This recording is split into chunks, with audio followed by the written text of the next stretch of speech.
Halo semuanya, perkenalkan saya Arneta Prameswari Solihati dari mata kuliah Public Speaking kelas D. Jadi izinkan saya kali ini untuk menjelaskan CV dan portofolio saya sebagai tugas pertemuan kedua.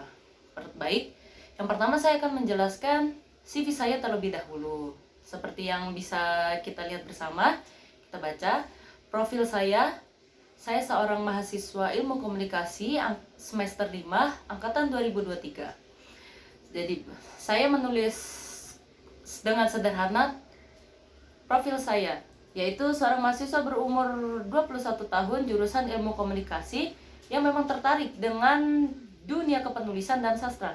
Karena menurut saya menulis merupakan jembatan paling hangat dalam menyampaikan perasaan dan perantara paling jujur untuk berbagi ide. Baik, seperti yang bisa kita lihat, ini adalah ini adalah latar belakang pendidikan saya dari SMP, SMA, dan sampai sekarang saya sebagai mahasiswa Ilmu Komunikasi di Universitas 17 Agustus 1945, dan saya masih aktif sebagai mahasiswa semester 5.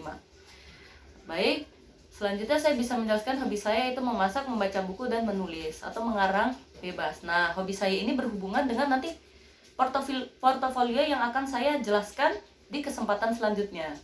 Karena portofolio saya ini akan membahas artikel opini yang saya berusaha publish di sebuah media, tapi sampai sekarang memang belum mendapatkan jawaban lebih lanjut. Lalu, saya akan menjelaskan tentang pengalaman saya yang saya cantumkan ke dalam CV saya. Yang pertama, saya lulus dari sekolah yang menggunakan media elektronik dalam pembelajarannya. Saya lulus dari sekolah yang memang sudah melek akan teknologi, karena seperti nampaknya belum semua sekolah bisa memiliki fasilitas tersebut. Saat saya SMA, saya sudah terbiasa menggunakan web per individu seperti Elita, dan saya sudah terbiasa memiliki akun Moodle untuk mengumpulkan tugas. Karena di sekolah kami para muridnya disediakan PC atau komputer untuk pribadi. Tiap individu dibekali PC masing-masing. Yang kedua, saya pernah mengikuti berbagai webinar entrepreneurship di masa SMA. Karena balik lagi sekolah saya memadai untuk hal tersebut, dan webinar biasanya diadakan sebulan sekali.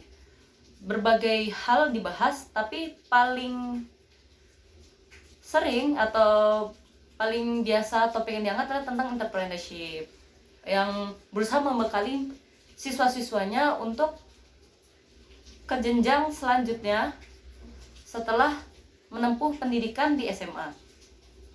Selanjutnya, saya pernah terpilih menjadi perwakilan sekolah dalam lomba debat tingkat kecamatan. Tapi sayangnya pada saat saya sudah melakukan pelatihan sekitar sebulan oleh sekolah, lomba tersebut dibatalkan karena tiba-tiba diumumkan untuk belajar di rumah setelah awal mula COVID datang.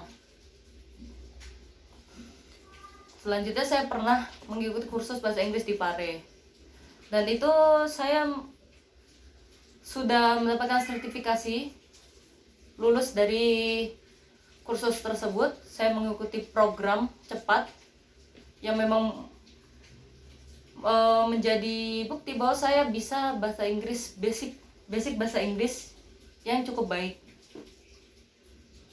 Yang ketiga, saya diberi kesempatan untuk mengelola keuangan toko keluarga, karena keluarga saya memiliki toko kecil tersebut. Jadi saya sedikit tahu caranya mengelola keuangan dengan baik, karena dibekali juga ilmu dari orang tua saya yang memang basicnya adalah orang keuangan.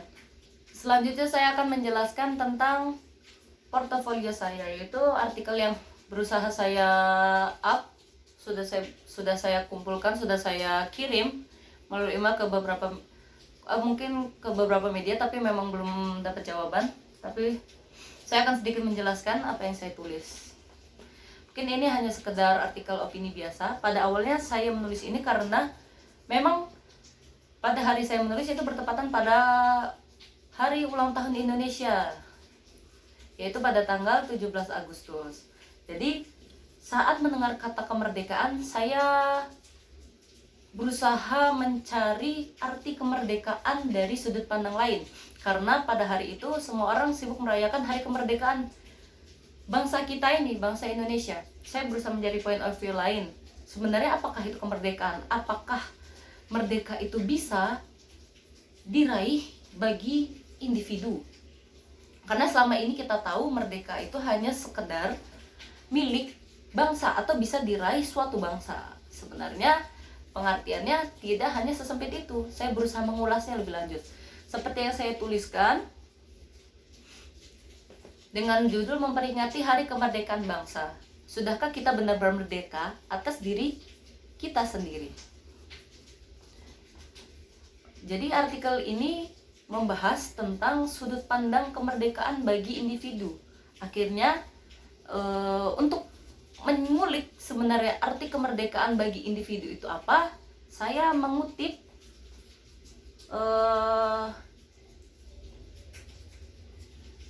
sebuah poin dari UDHR atau Universal Declaration of Human Rights yang ditetapkan oleh PBB pada 10 Desember 1948.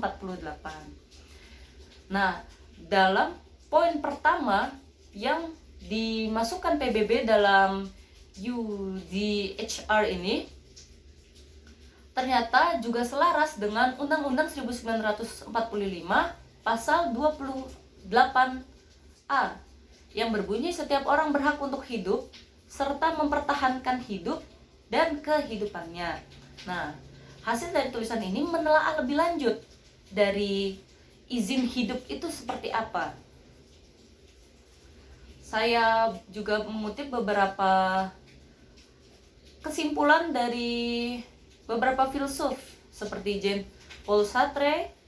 Saya berusaha menuangkan pemikiran saya pada tulisan ini tentang cara saya memaknai kemerdekaan, tentang cara saya mencari kemerdekaan atas diri saya sendiri, atau mungkin bagi orang lain juga yang sekiranya relate atau mungkin merasakan hal yang sama seperti saya. Karena menurut saya penafsiran seseorang atas kemerdekaan itu berbeda-beda. Saya di sini berusaha memberikan tafsir saya terhadap kemerdekaan bagi individu. Dan lagi karena menggunakan dasar dari UDHR-nya milik PBB, yaitu poin pertama yang menjelaskan bahwa manusia itu secara universal memiliki haknya. Nah, di saat hak itu sudah bisa terpenuhi, maka manusia itu bisa dinyatakan telah merdeka atas dirinya sendiri. Nah, 10 hak itu tertuang pada UDHR yang ditetapkan oleh PBB. Nah, tapi saya berfokus pada hak pertama, yaitu hak universal manusia yang untuk mempertahankan hidup, hak yang memang di bawah dari lahir, yang tidak boleh dilukai oleh siapapun, yang selaras dengan Undang-Undang 1945 pasal 28A tersebut.